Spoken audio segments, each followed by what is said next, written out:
إن الحمد لله نحمده ونستعينه ونستغفره ونعوذ بالله من شرور أنفسنا وسيئات أعمالنا من يهده الله فلا مضل له ومن يضلل فلا هادي له أشهد أن لا إله إلا الله وحده لا شريك له وأشهد أن محمدا عبده ورسوله لا نبي بعده يا أيها الذين آمنوا اتقوا الله حق تقاته ولا تموتن إلا وأنتم مسلمون يا أيها الناس اتقوا ربكم الذي خلقكم من نفس واحدة وخلق منها زوجها وبث منهما رجالا كثيرا ونساء واتقوا الله الذي تساءلون به والأرحام إن الله كان عليكم رقيبا يا أيها الذين آمنوا اتقوا الله وقولوا قولا سديدا يصلح لكم أعمالكم ويغفر لكم ذنوبكم ومن يطع الله ورسوله فقد فاز فوزا عظيما أما بعد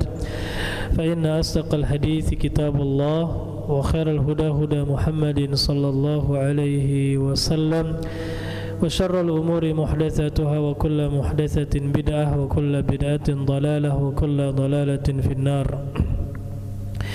Ikhwani fi din rahimani wa rahimakumullah. Bapak-bapak sekalian yang dirahmati oleh Allah Subhanahu wa taala, alhamdulillah. Pertama-tama marilah kita bersyukur kepada Allah yang Allah masih memberikan berbagai macam kenikmatannya kepada kita, mulai dari nikmat Islam dan iman, kemudian nikmat sunnah dan juga nikmat kesehatan dan kesempatan. Rasulullah pernah bersabda, ni'matani maghbunun fihima katsirun minan nas as-sihhatu wal faragh. Dua nikmat yang sering dilalaikan oleh manusia, yaitu nikmat kesehatan dan waktu luang. Kemudian salawat beriringkan salam selalu tercurahkan kepada suri tauladan kita, yaitu Nabi Muhammad sallallahu alaihi wasallam serta keluarga, sahabat dan orang-orang yang senantiasa mengikuti beliau hingga akhir zaman kala. Bapak-bapak dan ikhwan sekalian yang dirahmati oleh Allah Subhanahu wa taala, kita kembali insyaallah melanjutkan kajian kitab Ad-Durarul Bahiyah kita, yang mana pada pertemuan sebelumnya kita telah menyelesaikan tentang bab iddah, ya, dan yang berkaitan dengannya. Insyaallah pada pertemuan kali ini kita akan masuk ke bab berikutnya, itu tentang masalah nafkah, ya, tentang masalah nafkah, fikih nafkah. Nah, para ulama selalu setelah menyebutkan atau menjelaskan tentang fikih nikah dan juga fikih talak, mereka jelaskan berikutnya tentang masalah nafkah. Ya. Kenapa? Karena memang nafkah ini adalah salah satu pembahasan yang ada hubungannya, Pak, ya, dengan pernikahan. Karena kalau orang sudah menikah, maka seorang laki-laki itu diwajibkan untuk menafkahi istrinya.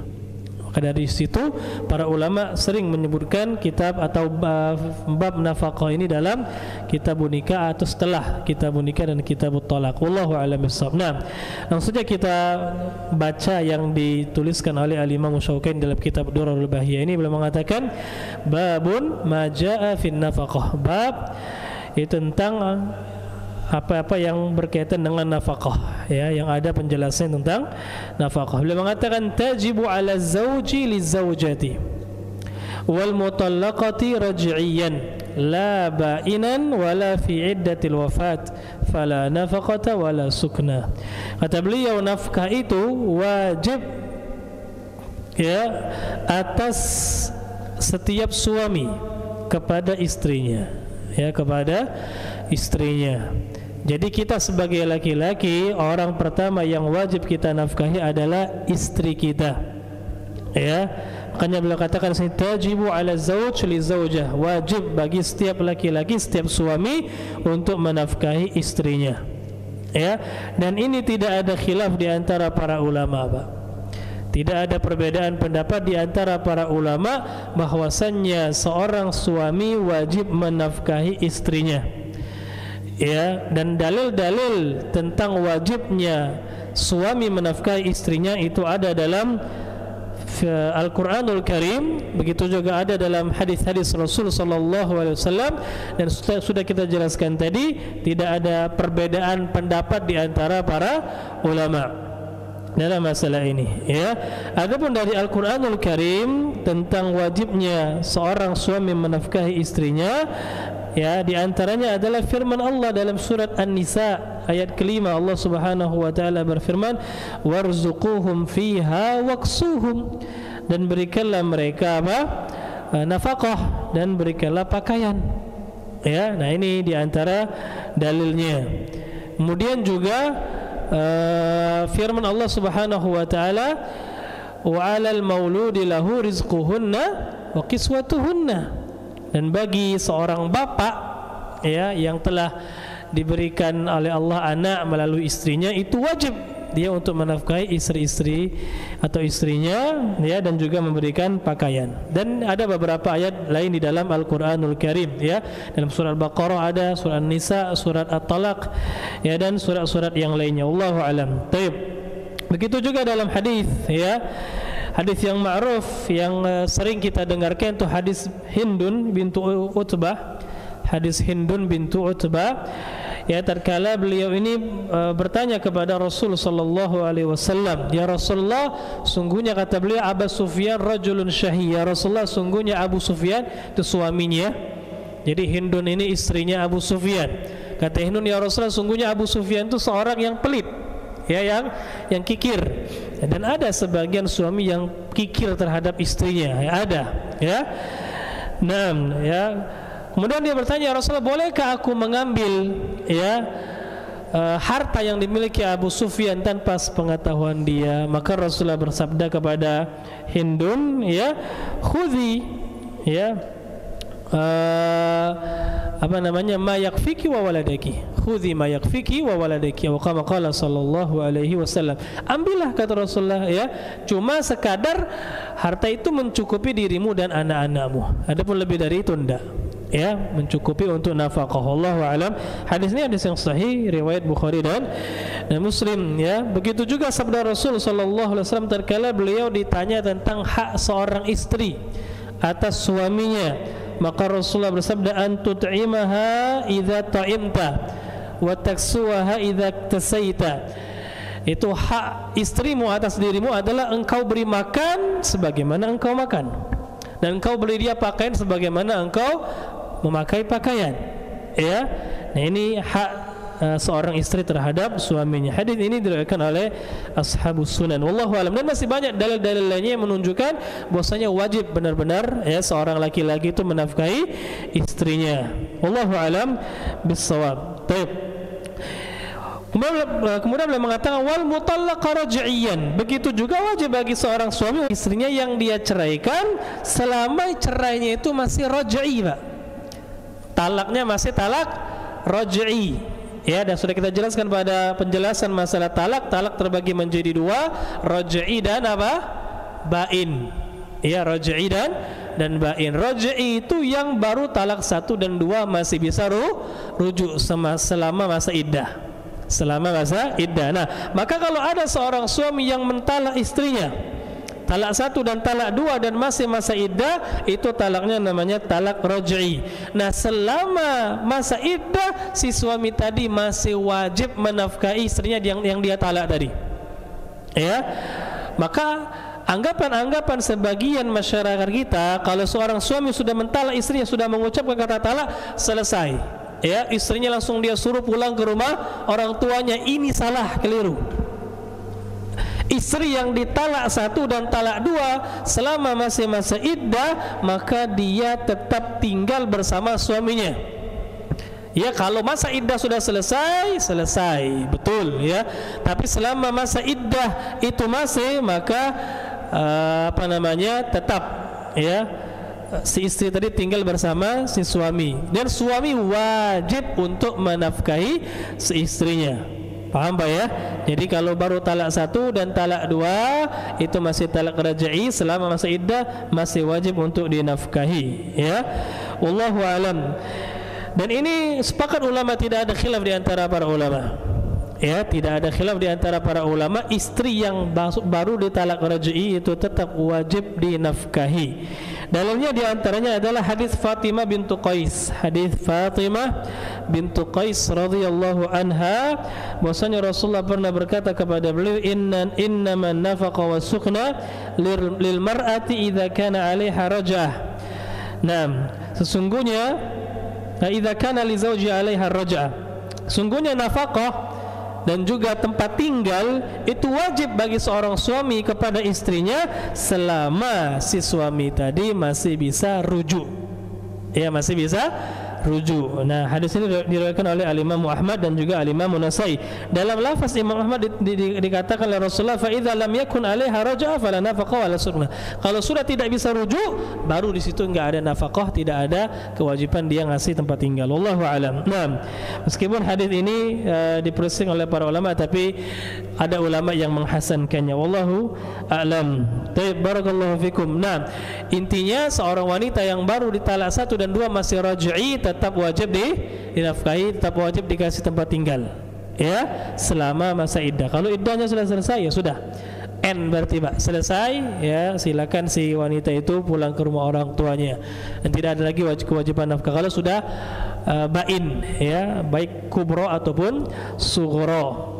Barakallahu fikum. Kemudian Allah mengatakan sini, nah, dijelaskan oleh Al-Imam Syaukani berikutnya, la bainan, tidak untuk wanita yang ditalak bain.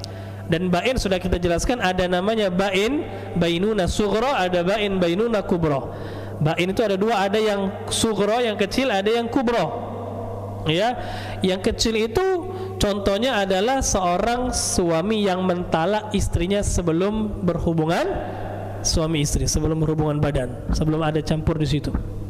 Ya, baru nikah, baru akad, belum berhubungan intim, kemudian diceraikannya, langsung talaknya bain, tapi bainnya bain kecil, sughra. Kenapa? Karena bisa tetap dia nikah lagi tanpa wanita itu nikah dengan orang lain. Itu namanya bain sughra. Tapi harus dengan akad baru, mahar baru. Ya, karena wanita yang baru sekedar akad, belum berhubungan intim dengan suami tadi, langsung ditalak, itu tidak ada iddah.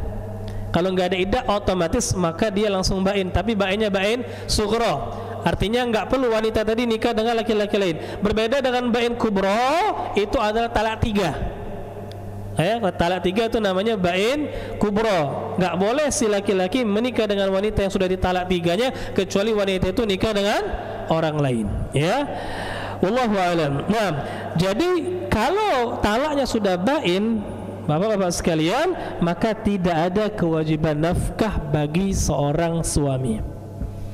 Ya, kalau sudah bain, baik yang sughra ataupun yang kubra, tidak ada kewajiban nafkah bagi suaminya, ya, terhadap istrinya. Wala fi iddatil wafati fala nafaqah wala sughna. Begitu pula tidak ada kewajiban nafkah, tidak ada kewajiban memberikan tempat tinggal kalau itu iddahnya iddah wafat.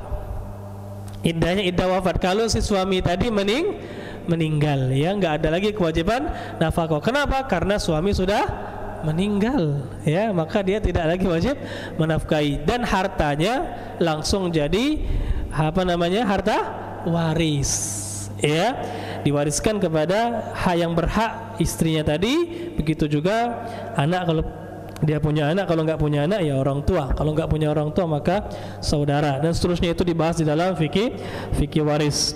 Allahu a'lam bishawab. Kemudian beliau mengatakan illa an yakuna hamilaini. Nah, kecuali kata beliau kalau seandainya hamil, ya. Jadi untuk wanita yang sudah ditalak bain tadi itu tidak ada kewajiban nafkah, Pak, ya. Kalau ditanya apa dalilnya, dalilnya adalah hadis Fatimah bintu Qais juga, ya, yang diriwayatkan oleh Al-Imam Muslim.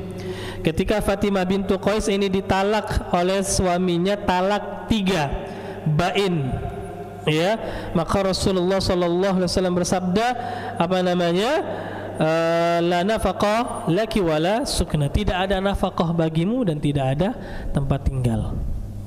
Ya, jadi Rasulullah mengatakan kepada Fatimah ini, engkau sudah ditalak 3, tidak ada lagi kewajiban nafkah bagi suamimu, kewajiban memberi tempat tinggal tidak ada lagi. Ya, Allahu a'lam bissawab. Dan hadis ini hadis yang sahih. Ya, hadisnya hadis yang sahih diriwayatkan oleh Al-Imam Muslim dan para ulama hadis lainnya. Nah, maka dari situ para ulama di antaranya Al-Imam Ahmad dalam salah satu riwayat beliau dan juga para ulama yang lain menguatkan pendapat ini. Betul, masalah ini masalah khilafiyah Pak ya. Sebagian ulama ada yang berpendapat bahwasanya wanita meskipun sudah ditalak bain tetap wajib dinafkahi oleh si suami. Ya, tetap wajib dinafkahi. Bahkan sebagian ulama mengatakan tetap wajib diberikan tempat tinggal selama masa iddah. Tapi pendapat ini pendapat yang kurang tepat. Pendapat yang lebih tepat adalah pendapat Al-Imam Ahmad rahimahullahu ta'ala, ya. Dan ini pendapat Imam Ishaq bin Rahawai, Imam Abu Thawr, Imam Dawud Al-Zahiri dan para ulama yang lainnya. Dan ini diriwayatkan oleh atau diriwayatkan dari sebagian sahabat di antaranya Ibnu Abbas dan juga sebagian tabi'in di antaranya Hasan Al-Basri, Atha, Sya'bi, Ibnu Abi Layla dan para ulama lainnya. Allah dan ini pendapat yang lebih kuat. Jadi wanita yang sudah ditalak bain itu tidak ada kewajiban lagi nafkah bagi suaminya. Ya, dalilnya tadi hadis Fatimah bintu Qais. Ya, Allahu alam. Kecuali kalau seandainya si istrinya tadi dalam keadaan hamil. Nah, ini pengecualian. Kalau seandainya dia hamil, maka tetap dinafkahi. Bukan kita nafkahi wanitanya, tapi nafkahi siapa? Anak yang ada di kandungan. Itu tujuannya. Makanya dalam surat At-Talaq ayat ke-6, dalam surat At-Talaq ayat ke-6 Allah Subhanahu wa taala berfirman, wa in kunna ulati hamlin fa anfiqu alaihinna hatta yadha'na hamlahunna. Kalau seandainya istri-istri kalian yang sudah kalian cerai itu dia hamil, maka nafkahi dia, kata Allah, sampai dia melahirkan. Ya, jadi kalau istri yang kalian cerai itu hamil, nafkahi, kata Allah, sampai dia melahirkan. Nah, dari surat At-Talaq ayat ke-6 ini para ulama mengatakan berarti wajib kalau dia hamil itu untuk dinafkahi. Wallahu a'lam bissawab. Tadi saya ulangi, kalau seandainya istri yang sudah ditalak bain itu tidak ada kewajiban nafkah bagi suami kecuali dia hamil, maka wajib untuk dinafkahi karena anak yang ada di kandungannya. Paham Pak ya? Allahu a'lam bissawab. Ini kita ilmui ya, meskipun tidak harus kita amalkan. Ya, jangan langsung diamalkan. Saya mau langsung talak 3 istri saya Zat, ya, supaya enggak lagi nafkahi. Jangan, ya Pak ya. Jangan. Allahu a'lam bissawab. Kalau enggak ada sebab, talak itu hukumnya makruh. Ya, kalau tidak ada sebab talak itu makruh karena Rasulullah pernah bersabda, abghadul halali ilallahi talaq. Ya, talak itu ada sesuatu yang halal tapi paling dibenci oleh Allah Subhanahu wa taala. Baik, kita lanjutkan. Kemudian Allah mengatakan wa tajibu 'alal walidil musir li waladihil mu'sir wal aks. Ya, siapa lagi orang yang wajib kita nafkahi? Jadi yang pertama siapa tadi? Istri. Ini sepakat ulama.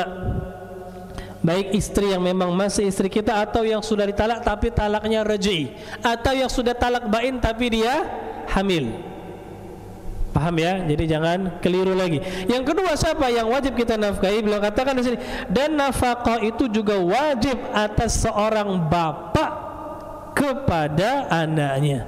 Bapak yang bagaimana? Bapak yang memiliki kelapakan rezeki, ya, wajib menafkahi anaknya yang kesulitan dalam masalah rezeki. Kalau anaknya sudah mandiri. Kalau anaknya masih kecil, ya, maka dia wajib untuk menafkahi anaknya. Ya. Nah, dan usia itu sebenarnya kalau sudah balik, biasanya anak yang balik kan dia bisa mencari penghidupan sendiri. Tapi tetap selama anaknya, kata beliau, mu'sir, ya, masih kesulitan dalam masalah nafkah ma'isyah, belum bisa dia mencari nafkah sendiri, tetap wajib bagi seorang bapak untuk menafkahi anaknya. Jadi kalau ditanya berapa umur seorang bapak wajib menafkahi anaknya, tidak ada dalilnya, Pak. Iya, tidak akan kita temukan dalam Al-Quran dan juga dalam hadis Rasul sallallahu alaihi wasallam menjelaskan, oh kalau sudah umur seperti ini bapak enggak wajib lagi menafkahi anaknya.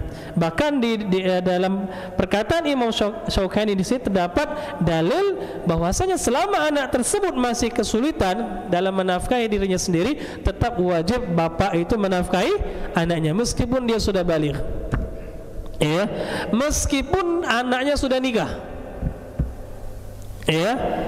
Dan termasuk kewajiban menafkahi anak adalah ketika anak itu pengen nikah dan dia nggak punya duit untuk nikah, maka seorang bapak bantu anaknya untuk nikah. Ya, jadi jangan sampai ada anggapan bapak itu kalau sudah anaknya mau nikah lepas tangan. Silakan kamu kalau mau nikah urus sendiri. Nggak ada Pak dalam Islam seperti itu. Ya, tetap dibantu.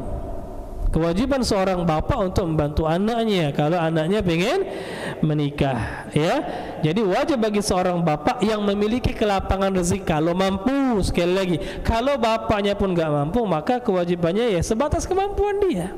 Makanya Allah berfirman dalam surat At-Talaq, liyunfiq dzu sa'atin min sa'ati. Hendaklah orang memiliki kelapangan dia menafkahi orang-orang yang ditanggung dia sesuai dengan kelapangannya. Ya, wa man qudira alaihi rizquhu, barang siapa yang Allah sempitkan hartanya, maka hendaklah dia menafkahi ya sesuai dengan yang Allah kasih ke dia. Ya, jangan pula dipaksakan. Allahu a'lam. Jadi ini yang kedua, anak kita wajib untuk kita nafkahi. Ya, anak itu wajib untuk dinafkahi. Wallahu alam. Bahkan tadi sudah kita jelaskan di antara sebab kenapa seorang suami wajib menafkahi istri yang sudah ditalak bain dalam keadaan hamil itu karena anak tadi. Kata para ulama, karena ada anak. Maka di sini secara enggak langsung dalil bahwasanya seorang bapak itu wajib menafkahi anak dia. Kemudian mengatakan wal aks, dan begitu juga sebaliknya. Seorang anak yang memiliki kelapangan rezeki wajib menafkahi siapa? Orang tuanya yang sempit rezekinya. Jadi ini yang ketiga. Yang kedua anak, yang ketiga adalah orang tua kita. Kita wajib menafkahi orang tua kita kalau mereka membutuhkan. Tapi kalau mereka enggak butuh, mereka memiliki uang yang banyak, ya bahkan banyakkan mereka uangnya dari kita, maka enggak wajib kita nafkahi mereka. Enggak wajib, ya. Tetapi kalau saya mau ngasih tiap bulan, bagus. Bagus, tapi itu bukan kewajiban. Itu termasuk birrul walidain, ya, bagian dari birrul walidain. Ya, memang birrul walidain itu secara umum kan wajib, tapi memberi nafkahnya tidak wajib, tapi itu termasuk ihsan lil walidain. Ya, bukankah Allah Subhanahu wa taala banyak sekali berfirman dalam Al-Qur'an, di antaranya dalam surat An-Nisa ayat 36 Allah berfirman, wa'budullaha wa la tusyriku bihi syai'a wa bil walidaini ihsana. Dan sembahlah Allah, jangan sekutukan Allah, dan berbuat baiklah kepada kedua orang tua. Ya, wa qada rabbuka alla ta'budu illa iyyah wa bil walidaini ihsana. Dan Allah telah memutuskan, mewajibkan agar kalian tidak menyembah kecuali kepada Allah saja, dan hendaklah kalian berbuat baik kepada kedua orang tua. Dan masih banyak lagi, Pak.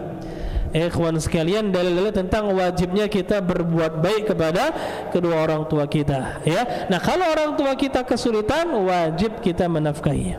Tergantung kelapangan rezeki yang kita miliki, ya, tergantung kelapangan rezeki yang kita miliki. Wallahu alam. Jadi yang ketiga siapa? Orang tua. Itu wajib untuk kita nafkahi tadi dengan syarat yang sudah kita sebutkan. Kemudian berikutnya kata beliau, wa 'ala sayyidi liman yamlikuhu. Ya, dan juga wajib bagi seorang tuan untuk menafkahi budaknya. Ini kalau masih ada perbudakan, atau nanti ketika ada perbudakan lagi, kalau kita punya budak-budak, ya itu wajib untuk kita nafkahi. Jadi jangan sampai antum punya budak, kemudian antum biarkan dia enggak makan, enggak minum, enggak dikasih tempat tinggal, ini dosa, Pak. Ya, berdosa. Kita melihara hewan saja, kalau hewan itu kita kurung, ya kita letakkan, taruh di kandang, itu wajib untuk kita kasih makan.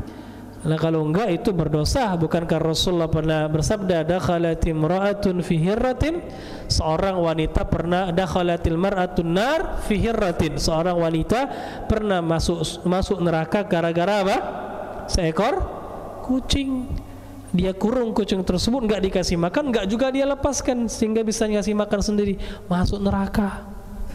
Hewan itu, apalagi orang. Antum ngingon orang, bisa ngingon orang ya? Iya, kalau orangnya budak, ini dipelihara. Ya, nah maksudnya dikasih makan, dikasih minum, dikasih tempat tinggal, wajib hukumnya. Dalilnya pertama kata beliau adalah hadis Abu Hurairah. Hadis Abu Hurairah yang diriwayatkan oleh Al-Imam Muslim, Rasulullah bersabda, "Lil mamluki ta'amuhu wa kiswatuhu bil ma'ruf, wa la yukallafu min al-'amali ma la yutiq." Ya, maka seorang budak itu wajib untuk mendapatkan dari tuannya apa? Makan dan pakaian. Ya, wajib seorang tuan itu memberikan makanan dan pakaian kepada budaknya bil ma'ruf, dengan cara yang ma'ruf, dikembalikan kepada urf. Ya, intinya makanan yang cukup untuk menghidupi dirinya. Wala yukallaf min al-'amali ma la yutiq, dan tidak boleh ya seorang itu membebani budaknya dengan suatu yang budaknya enggak sanggup. Jangan, Pak. Ya, kalau budak antum tidak sanggup, jangan antum bebani melampaui batas, tidak diperbolehkan. Ya, tidak diperbolehkan membebani seorang budak lebih dari kemampuan dia. Dalam hadis yang lain Rasulullah bersabda, "Falyut'imhu mimma yakul wa yulbishu mimma yalbas." Hendaklah seorang tuan itu memberikan makan kepada budaknya dari apa yang dia makan, dan memberikan pakaian dari apa yang dia pakai. Lihat bagaimana di dalam Islam itu diatur, Pak. Ya, jadi Islam betul, dalam Islam itu perbudakan diakui. Ya, bukan berarti Islam itu agama yang memang melestarikan perbudakan. Enggak. Cuma kalau ada perbudakan diatur di dalam Islam. Paham ya? Tapi Islam tidak berarti melestarikan perbudakan. Maka dari situ banyak sekali kafaroh yang mana salah satu bentuknya adalah memerdekakan budak. Kalau seandainya Islam itu pengen terus perbudakan ada, nggak akan mungkin disuruh merdekakan. Biarkan saja dia jadi budak terus. Ya, makanya dalam Islam memang itu disuruh kita memerdekakan budak, meskipun memang tetap diatur ya, ada perbudakan dalam Islam. Ya, dan syariat Islam itu syariat yang paling adil, Pak. Kalau kita lihat umat-umat terdahulu sebelum diutusnya Nabi Muhammad SAW, bagaimana mereka orang-orang kafir itu menyikapi atau bermuamalah dengan budak mereka itu luar biasa. Budak itu udah kayak binatang. Tapi dalam Islam nggak seperti itu. Ya, bahkan seorang tuan tuh hendaklah mendidik budaknya, kalau bisa dia ajarkan sehingga masuk Islam kalau masih kafir. Ya, nah, wallahu alam. Bahkan kalau budak itu budak wanita, bisa dia Islamkan, dia nikahi, besar pahalanya itu. Ya, besar pahalanya. Dia ajarkan Islam, masuk Islam, dia merdekakan, dia nikahi. Itu besar pahalanya. Wallahu alam. Nah, barakallahu fikum. Jadi yang keempat adalah kepada budak. Wajib ya kita menafkahi budak-budak yang kita miliki. Jadi saya ulangi, orang yang wajib kita nafkahi pertama istri, yang kedua adalah orang anak, yang ketiga orang tua, yang keempat budak kalau ada perbudakan, tapi kan tidak ada sekarang ya. Nah, kita lanjutkan. Kemudian Allah mengatakan wala tajibu 'alal qaribi liqaribihi illa min babi silatir rahimi, dan tidak wajib bagi kita menafkahi karib kerabat kita, enggak wajib. Ya, kecuali itu sekedar bab silaturahim. Silaturahim saja. Tapi kalau nafkah secara khususnya enggak wajib. Ya. Yang wajib itu adalah silaturahimnya. Nah, kalau memang silaturahim itu tidak bisa dilakukan kecuali dengan kita kasih dia nafkah, maka bisa jadi wajib nafkahnya. Ya, kalau seandainya ada karib kerabat kita yang benar-benar kesulitan, tidak ada orang lain yang bantu dia, dalam keadaan seperti itu wajib kita untuk membantu dia, memberi dia nafkah. Tapi hukum asalnya tidak wajib kita menafkahi karib kerabat kita. Siapa yang dinamakan karib kerabat? Ya, orang yang punya hubungan rahim dengan kita, Pak ya. Kakak kita, adik kita, paman kita, bibi kita, ya, sepupu kita. Itu namanya karib kerabat, orang yang punya hubungan rahim. Ya, masih ada hubungan darah dengan kita, yaitu namanya Dzul qarabah, bahasa Arabnya dzul qarabah atau qarib atau aqriba jamaknya ya. Nah, wallahu alam bissawab. Dan tentunya tergantung kemampuan Ya, tergantung kemampuan. Allah berfirman, "Wa man qudira 'alaihi rizquhu falyunfiq mimma atahu Allah." Ya, Allah juga berfirman, la yukallifullahu nafsan illa ma ataha. Allah juga berfirman, "Alal musi'i qadaruhu wa 'alal muqtiri qadaruh." Ya, bagi orang yang Allah berikan kelapangan itu sesuai dengan kemampuan dia, yang Allah sempitkan juga sesuai dengan kemampuan dia. Wallahu a'lam. Kemudian beliau mengatakan di sini, "Wa man wajabat nafaqatuhu wajabat kiswatuhu." Nah, barang siapa yang wajib kita nafkahi, artinya juga wajib kita berikan pakaian. Ya, barang siapa yang kita wajib nafkahi, nafkah artinya makan, Pak ya, kasih makan, itu berarti wajib juga kita kasih tempat pakaian. Ya. Jadi ulama itu kadang-kadang membedakan antara nafkah dengan kiswah. Ya, kalau nafkah itu biasanya dikhususkan untuk makanan. Ya. Kalau ngasih pakaian itu kiswah namanya.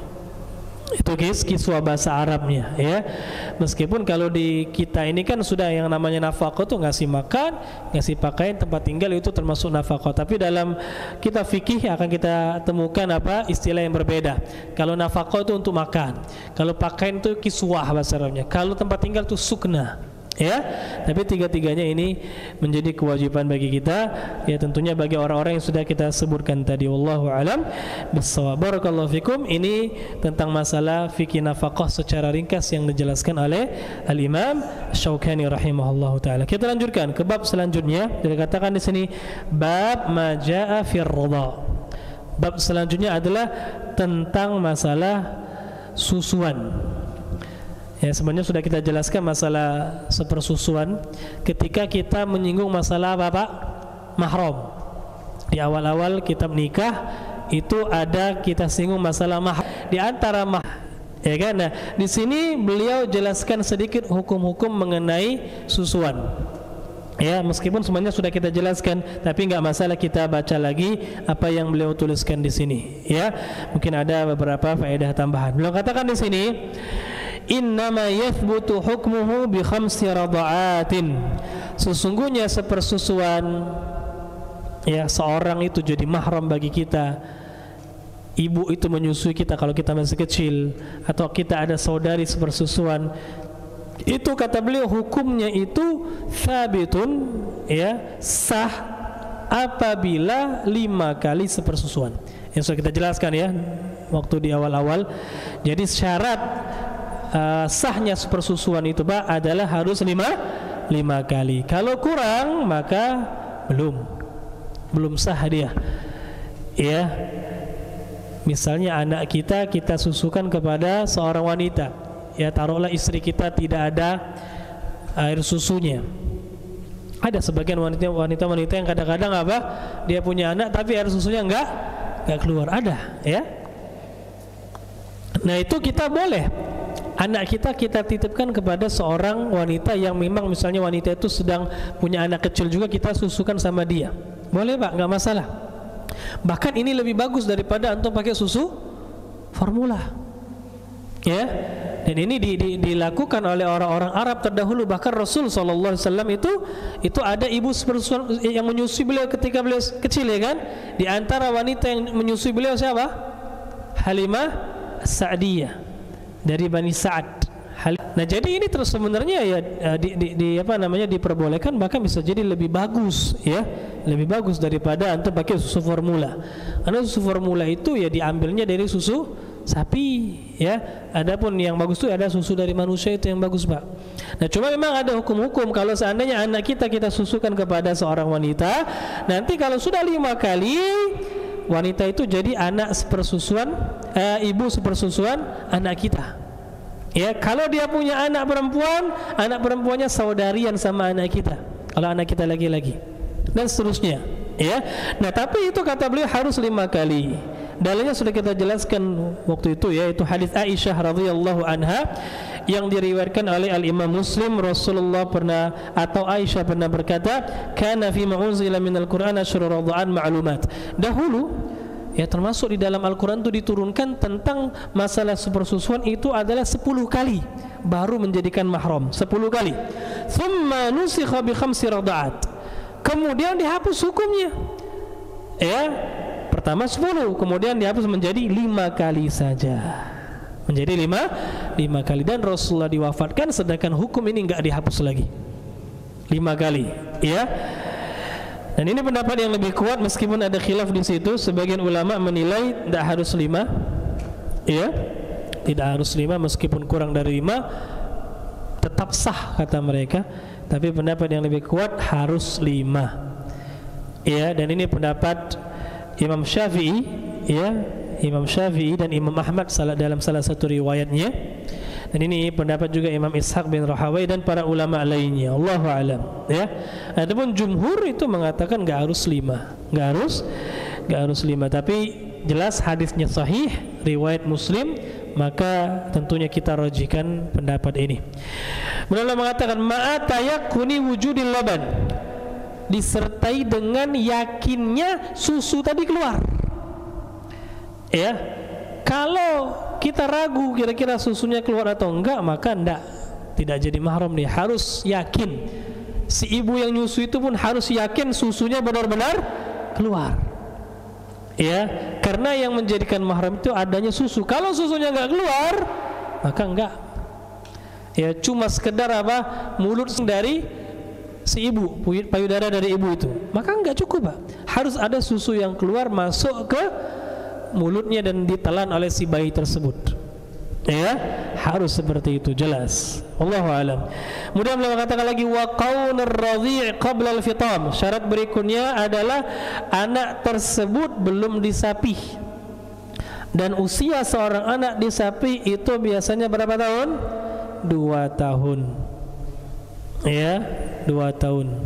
Makanya Allah berfirman dalam surat Al-Baqarah, kata Allah Subhanahu wa taala, wal walidatu yurdi'na haulaini kamilaini liman arada ayyutimar radha'ah.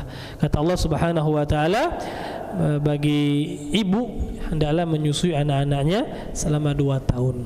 Ya, kalau 2 tahun sudah disapih, biasanya dipisah, ya. Allahu a'lam. Rasulullah pernah bersabda, la yuharrimu minar radha' illa ma fatakal am'a fi sadyi wa kana qabla al-fitam. Ya, tidaklah menjadikan mahram persusuan itu kecuali kalau dia memang menjadi daging untuk si anak, ya, menjadi daging untuk si anak tersebut, ya. Itu kapan? Ya tentunya sebelum disapih. Kalau sudah disapih udah lebih dari 2 tahun biasanya, ya itu sekedar cemilan saja, ya, ya, bukan jadi makanan intinya, ya. Mungkin enggak jadi daging yang bermanfaat banyak untuk si anak tadi. Wallahu alam bissawab. Kemudian mengatakan lagi wa yahrumu bihi ma yahrumu minan nasab, dan hukum sepersusuan itu sama seperti hukum nasab dalam masalah mahramiyah, ya. Jadi nasab sepersusuan sama mahram sepersusuan sama seperti mahram senasab. Jadi ibu yang nyusui jadi ibunya, suami dari ibu itu jadi bapaknya dari si bayi tadi, ya. Dia punya anak, ibu tadi punya anak, jadi saudari atau saudara dari anak yang disusuinya, dan seterusnya, ya.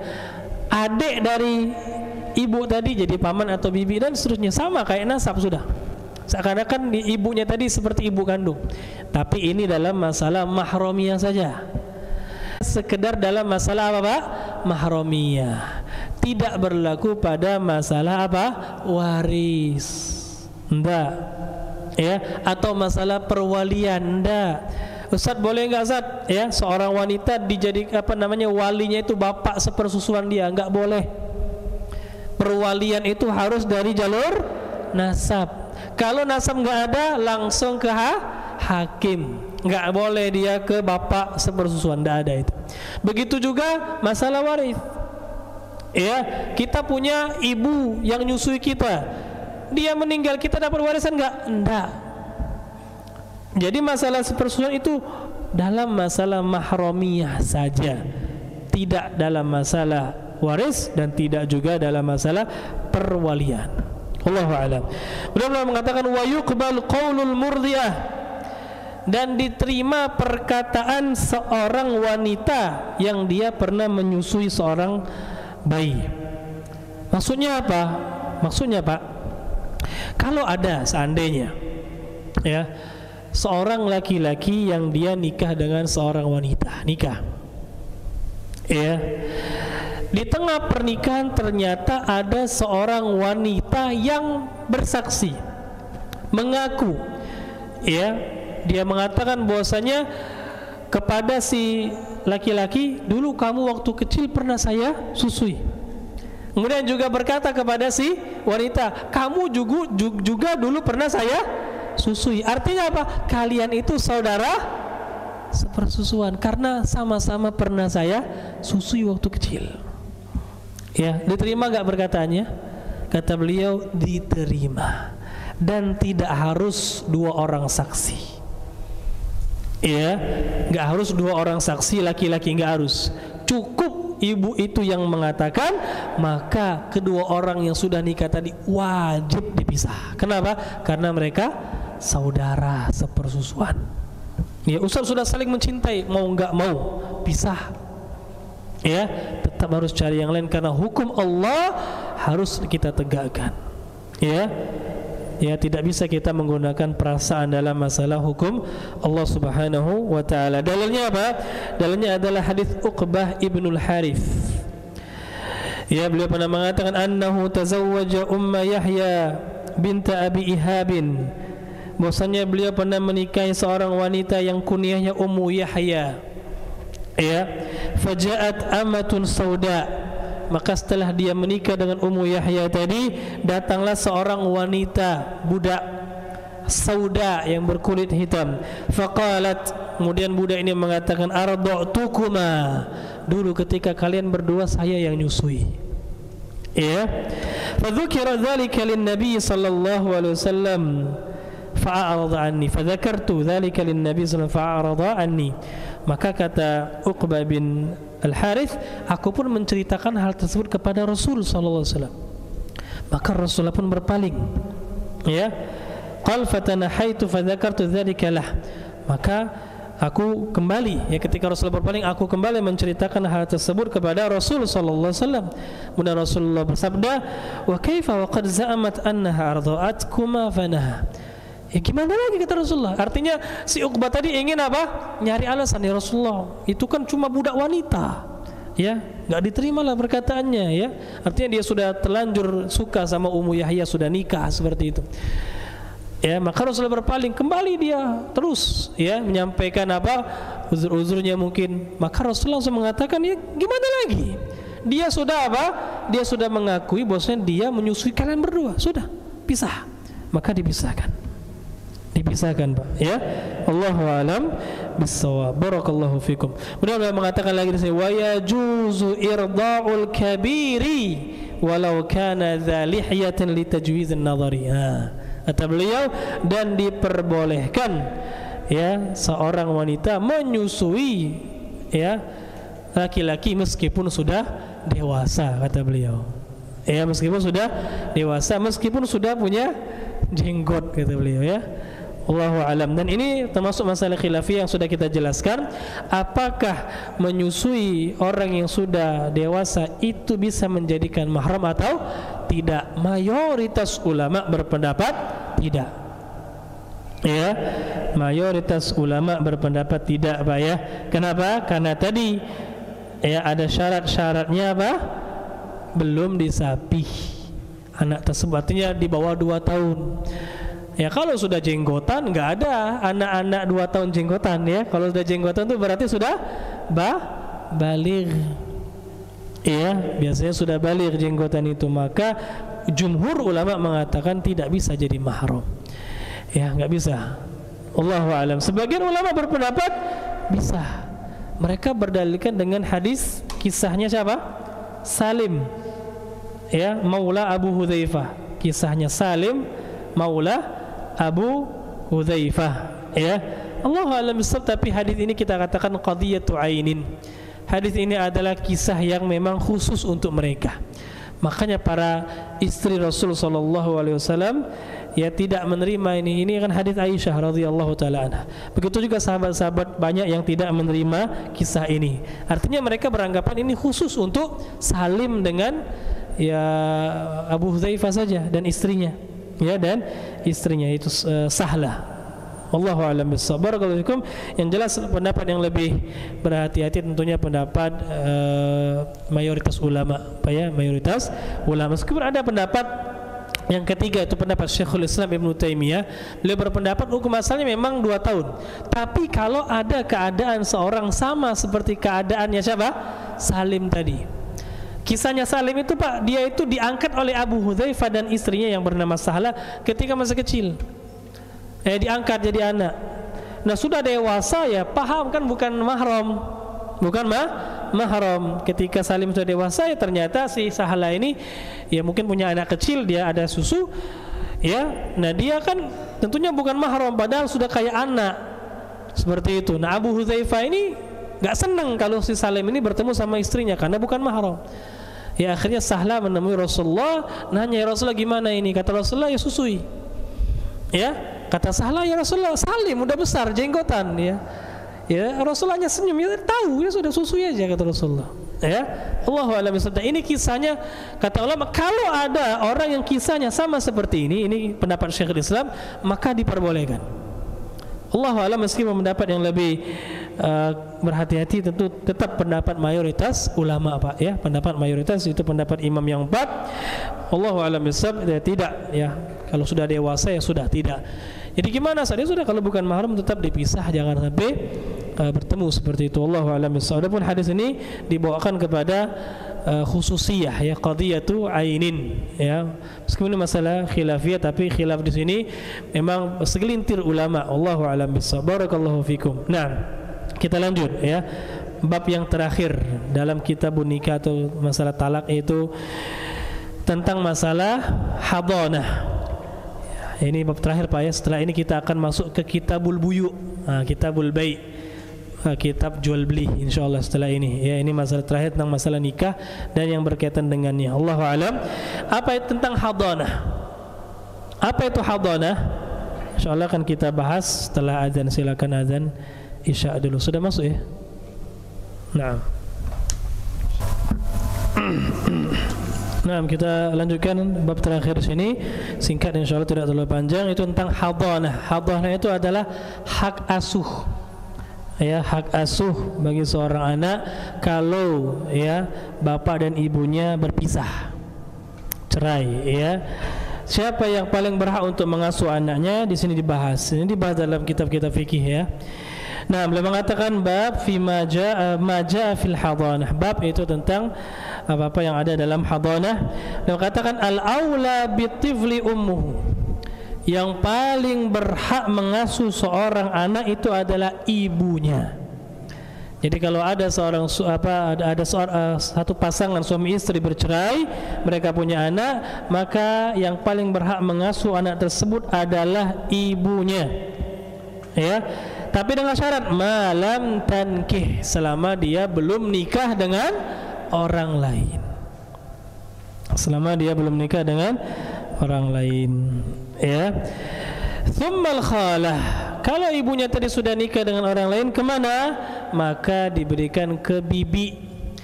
Bibi dari jalur ibu, ya. Baik kakak dari ibunya atau adik dari ibunya ya, ayu dari ibunya atau adik dari ibunya. Jadi bibi dari jalur ibu. Paham Pak ya? Jadi yang pertama ibu dulu, anak kecil itu diasuh oleh ibunya. Kalau ibunya sudah nikah lagi dengan laki-laki lain, maka bibinya. Tapi bibi dari jalur ibu, bukan dari jalur bapaknya. Ya. Khalah bahasa Arabnya. Nah, kalau tidak ada, karena kata beliau tsummal ab, kalau tidak maka baru ke bapaknya. Jadi jangan langsung ke bapak. Ya, jadi kalau ada suami istri cerai, ibu dulu. Kalau ibunya sudah nikah lagi, maka bibi dia atau uwak dia dari jalur ibu. Kalau tidak ada, baru ke bapak dia dari si anak tadi. Ya, Allahu a'lam. Nah itu apa namanya urutannya. Ya, jadi seorang muslim itu ya harusnya dia jangan ribut-ributan berebut dalam masalah pengasuhan anak. Ini sudah diatur oleh para ulama di dalam kitab-kitab fikih mereka. Ini ada beberapa dalilnya, ya, ada beberapa dalil. Di antaranya adalah hadis Abdullah bin Amr. Beliau pernah berkata, anna imra'atan qalat ya Rasulullah inna bani hadha kanat badni lahu wi'a wa hijri lahu hawa wa thadi lahu siqa wa za'ama abu annahu yanza'uhu minni. Pernah seorang wanita datang kepada Rasulullah, kemudian dia mengatakan, ya Rasulullah, ya dia cerai dengan suaminya. Dia datang, ya Rasulullah, sungguhnya anakku ini dulu perutku ini jadi tempat dia tinggal, ya, wadah dia waktu dia masih di kandungan, ini perut ini wadah dia ya Rasulullah, ya, dan juga pangkuanku ini menjadi tempat dia ya nyaman, ya, dia tidur di pangkuanku, wasadilahu siqa, dan dia minum dari ya, air susuku, ya. Kemudian setelah kami berpisah, saya dan suami berpisah, bapaknya beranggapan dia lebih berhak untuk ngasuh anak ini, ya. Faqala, maka Rasulullah bersabda, anti ahaqqu bihi ma lam tankihi. Tidak, kata Rasulullah, ya, engkau wahai wanita lebih berhak untuk ngasuh anakmu selama belum nikah lagi. Nah, ini jelas hadisnya, hadis riwayat Imam Ahmad, Abu Daud, Baihaqi, dan disahihkan oleh Al-Imamul Hakim. Allahu a'lam. Dan ulama sepakat, ya, ulama sepakat yang paling berhak ngasuh anak kecil itu, kalau anak masih kecil, itu si ibu, ya. Nah, kemudian tadi ke bibi tadi dari jalur ibu, kalau enggak baru ke bapaknya. Jadi bapak itu nomor 3, ya. Thumma yu'ayyinul hakim minal qaraba man ra'a fihi salahan. Nah, kalau tidak ada bapaknya, misalnya belum sempat, itu sudah mati duluan, maka gimana? Maka hakim yang menunjuk siapa kira-kira yang karib kerabatnya yang lebih berhak untuk ngasuh. Diserahkan kepada hakim, hakim nanti yang memutuskan, oh ternyata pamannya saja atau nenek atau kakeknya, seperti itu, ya. Itu hakim nanti yang nunjuknya. Tentunya yang dilihat siapa yang paling baik dan cocok untuk mengasuh anak tersebut. Wallahu alam. Itu kalau anaknya kecil, Pak, ya. Kalau anak masih kecil. Wa ba'da bulughi sinnil istiqlal. Adapun kalau anaknya sudah besar, ya, kalau anaknya sudah besar, ya, sudah mencapai umur istiqlal, artinya umur dia itu tamyiz, ya, dan pahamlah seperti itu, ya, sudah apa? Sudah paham, maka yang seperti ini yukhayyar. Kalau dia sudah paham, ya, biasanya anak itu paham umur 7 tahun ke atas. Jadi 7 tahun ke bawah itu tadi urutannya. Kalau dia sudah 7 tahun ke atas, itu yukhayyaru sabi, kata beliau, baina abihi wa ummi. Kalau dia sudah paham, sudah ngerti, maka dia disuruh milih. Dia disuruh milih. Dia udah paham. Nah, anak, ya, kamu mau kemana? Ikut ibumu atau bapakmu? Nah, dia kalau sudah paham, dia paham mana yang baik sama dia, ya kan? Selama dia sama bapak ibunya, dia tahu ibunya ini misalnya ngerawat dia dengan penuh kasih sayang, bapaknya ini garang misalnya, atau sebaliknya bapaknya yang baik, ibunya ini malah yang tidak pintar ngerawat dia. Nah, dia milih, silakan, dia berhak milih siapa yang mau dia pilih, ya, kalau dia sudah mencapai usia yang dia mengerti, seperti itu. Fa illam yujada, kalau orang tuanya sudah tidak ada lagi, siapa yang mengasuh seorang anak, kafalahu man kana lahu fi kafalatihi maslahatun, maka dia diasuh oleh orang yang kira-kira bisa memberikan kemaslahatan untuk dia. Dia diasuh oleh orang yang kira-kira bisa memberikan kemaslahatan untuk dia. Dan tentunya maslahat yang paling besar, Bapak-bapak sekalian, adalah maslahat dalam masalah agama. Maka jangan sampai seorang anak itu dikasih kepada orang yang enggak sholatan, ya, orang yang kerjanya main judi, minum khamr, jangan, ya, karena masalah hadhanah ini adalah hakul yang berkaitan dengan masalah maslahat si anak tadi, ya. Jadi kalau tanya siapa yang lebih berhak, kalau sudah orang tuanya enggak ada, karib kerabatnya sudah enggak ada lagi, kasih siapa yang paling maslahat dalam ngurus dia, ya. Dan maslahat yang paling dipertimbangkan adalah dari segi agama. Wallahu a'lam bishawab. Insyaallah sampai sini dulu, ya, pertemuan kita pada hari ini. Alhamdulillah, dengan ini selesai sudah pembahasan kita tentang masalah kitabun nikah, kitabut talaq, dan hal-hal yang berkaitan dengannya. Alhamdulillahirabbil alamin. Allahu a'lam. Insyaallah pada pertemuan selanjutnya kita akan melanjutkan fikih buyuk, ya, fikih jual beli. Ini juga penting untuk kita ketahui bersama. Karena Umar bin Khattab pernah mengatakan, barang siapa yang belum pernah mempelajari halal dan haram tentang fikih jual beli, ya, wala yadkhul suqana, maka janganlah dia masuk ke pasar kami. Jadi kalau antum selama ini sudah masuk pasar duluan, ya, sebelum belajar fikih jual beli, enggak masalah, ya. Tidak ada kata terlambat. Kita belajar lagi, Pak. Apa saja akad-akad yang halal, apa saja akad-akad yang boleh, apa saja barang-barang yang boleh diperjualbelikan, apa saja yang tidak boleh. Tunggu insyaallah pada pertemuan kita selanjutnya. Wallahu a'lam bishawab. Ada pertanyaan tentang yang sudah kita jelaskan? Iya, silakan, bantu.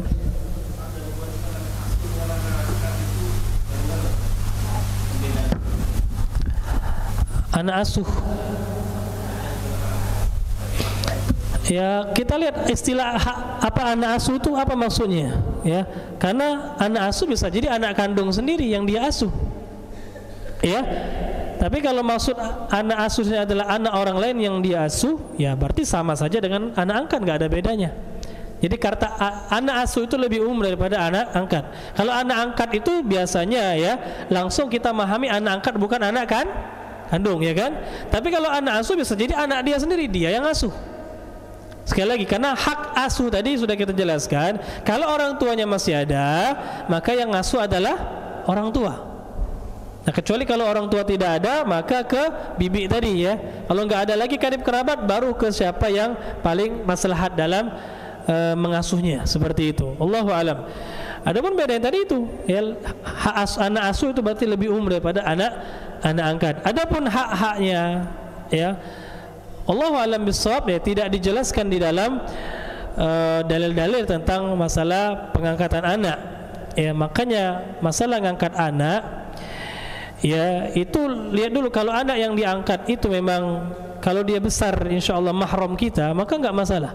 Cuma yang jadi masalah kalau seandainya anak yang diangkat itu kalau dia besar bukan mahram, ini akan ribet, ikhwan sekalian. Makanya dalam mengangkat anak itu kalau bisa angkat anak yang kalau besar dia akan menjadi mahram, ya.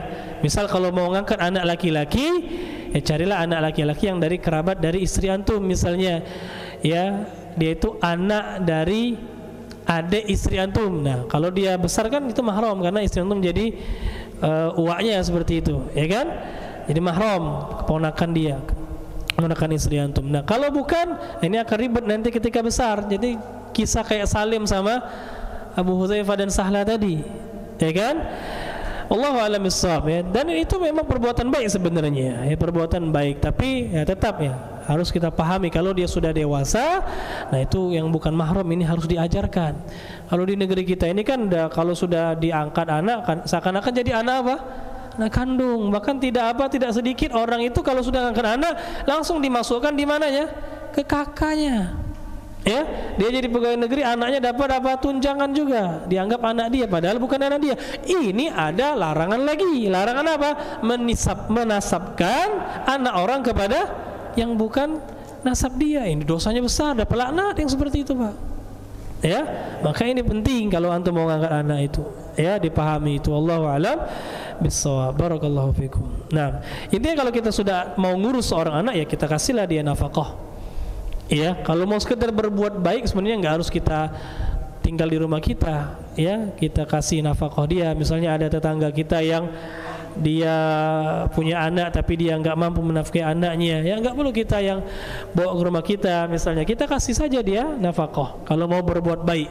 Tapi kadang-kadang kan itu gara-gara nggak punya anak biasanya kan orang yang angkat anak itu, ya.